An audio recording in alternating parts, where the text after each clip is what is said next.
All right, hello everyone. Thank you for joining us today, and thank you to NordSpace for inviting me back to speak again. My name is Andrew Ronan. I'm the co-founder and CTO at Ronan Space Systems.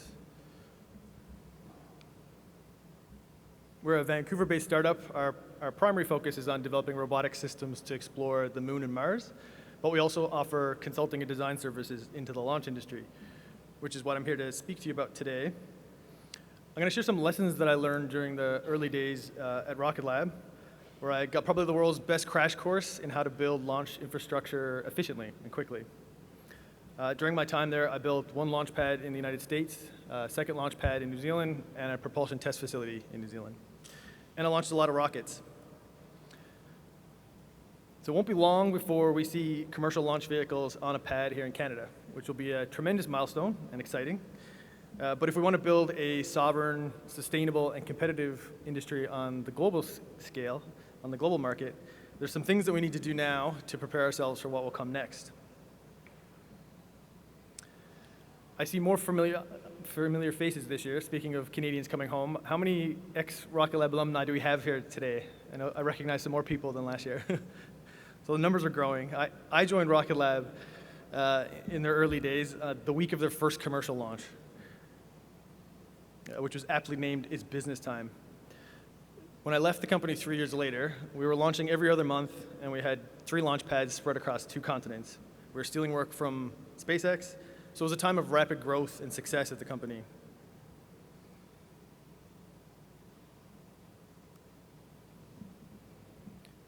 There's a lot of things that Canada can learn from that journey that Rocket Lab went through, but today I want to focus on 3 things that I think will help us to build a competitive launch industry. First, we're going to talk about what industry growth is likely to look like.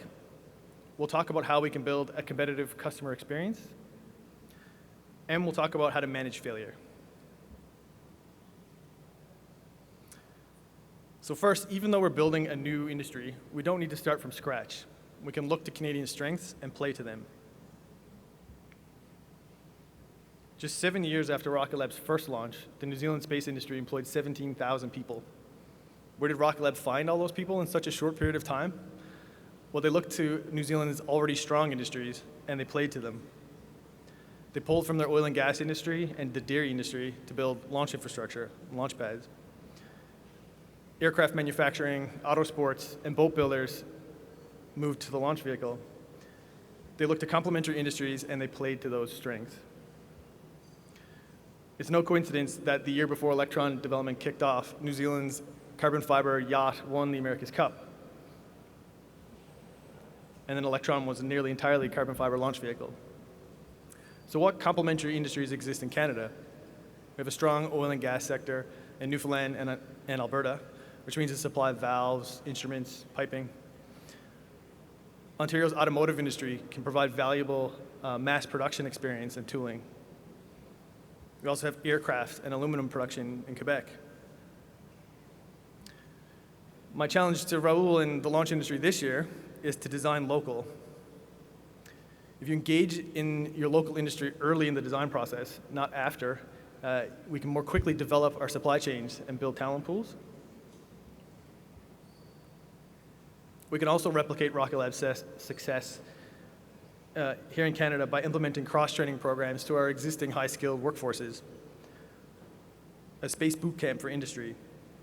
Those oil and gas workers could build propellant systems. Automotive and aerospace technicians could build launch vehicles.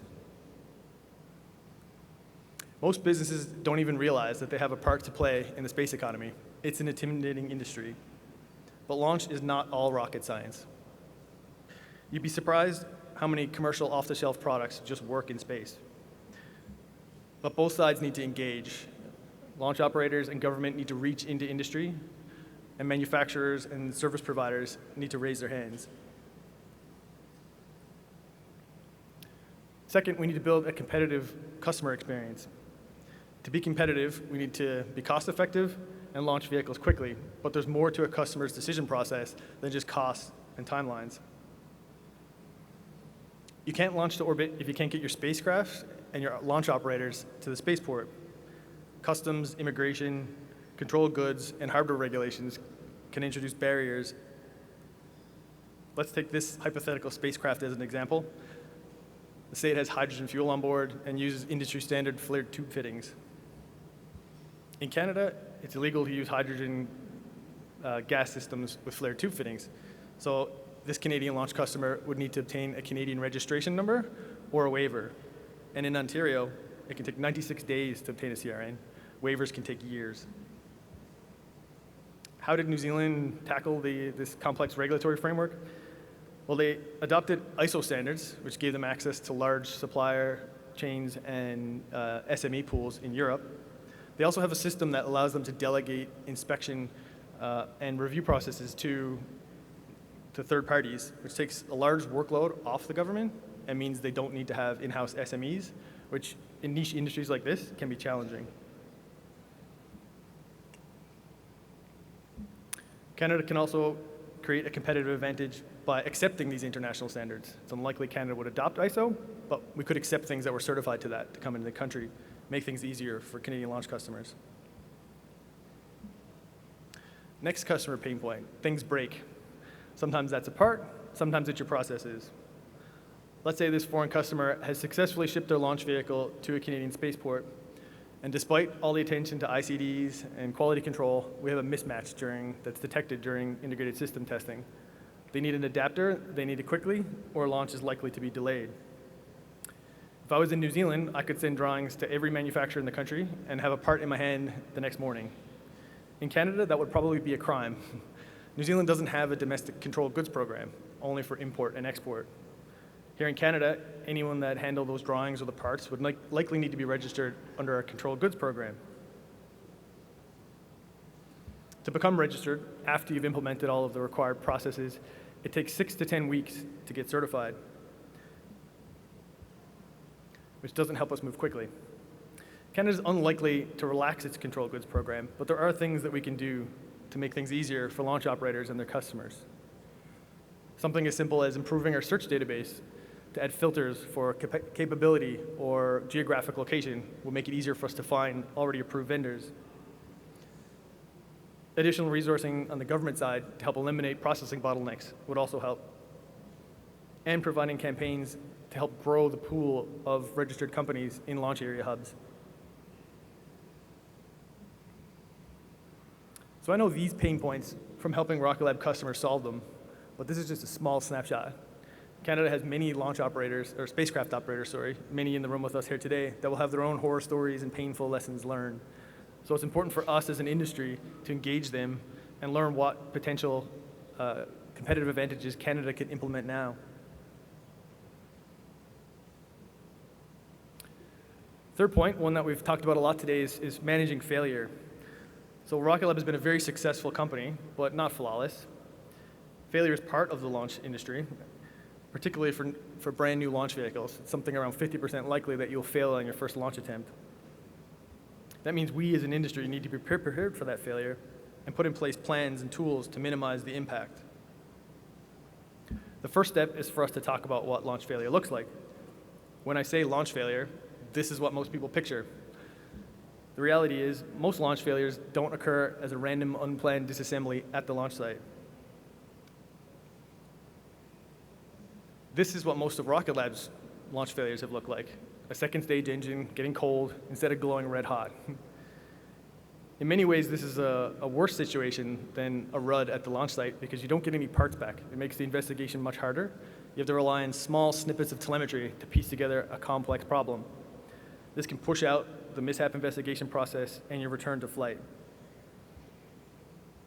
And for your spacecraft customer, it's the same end result. They've lost their spacecraft. Sometimes failures even look like this: a launch vehicle sitting on a launch pad instead of on its way to orbit as the launch window closes. And for startups, be that the launch operator or the spacecraft, that could mean the end of the road. Burn rate kills startups. During mishap investigations, revenue stops, but costs keep piling up. Rocket Lab's first commercial launch failure happened on their 13th flight. We returned to flight just 58 days later, which is well below the FAA's average of 93 days. That translates to something like a $3.5 million US savings when you assume some industry averages for launch startup burn rates. Minimizing that number should be a goal of the entire industry. We all have a part to play in those mishap investigations. That's launch operators, regulators, also insurers and suppliers to those launch vehicle companies. And practice builds proficiency. Just like launch operations, it's important for us to collaborate and practice mishap investigations early. That's the tools, the communication chains, the roles in that process. That'll result in a faster return to flight, and it'll decrease the chances of a startup going bankrupt. Failure also isn't limited to mission failure. Many companies fail before even attempting to launch a customer spacecraft to orbit. In product development, we have a principle called the second valley of death. This is where innovative products go to die. They reach high TRL readiness levels, but they fail to commercialize. When this ideas program is finished, we'll have carried 3 launch companies a long way through that first valley of death, but they'll need help to cross the second. We heard earlier today about some of the programs that happen in the United States, and General Horner's apt comment that Canada is not likely to field constellations of thousands of launch vehicles, but there is a lot that the government of Canada can do to help. If you look at early successful launch companies, about 30% of their first 10 launches involve government customers. If Canada can implement a program similar to NASA's COTS program, but on a smaller scale, even a commitment of, say, 6 spacecraft over as many years provides long-term steady revenue for customers, that shows their commercial customers and investors confidence from the government and demonstrates stability, and it makes it much easier for them to attract commercial clients. So today I talked about 3 key things that I think Canada could learn as lessons from Rocket Lab as they commercialize from the development phase.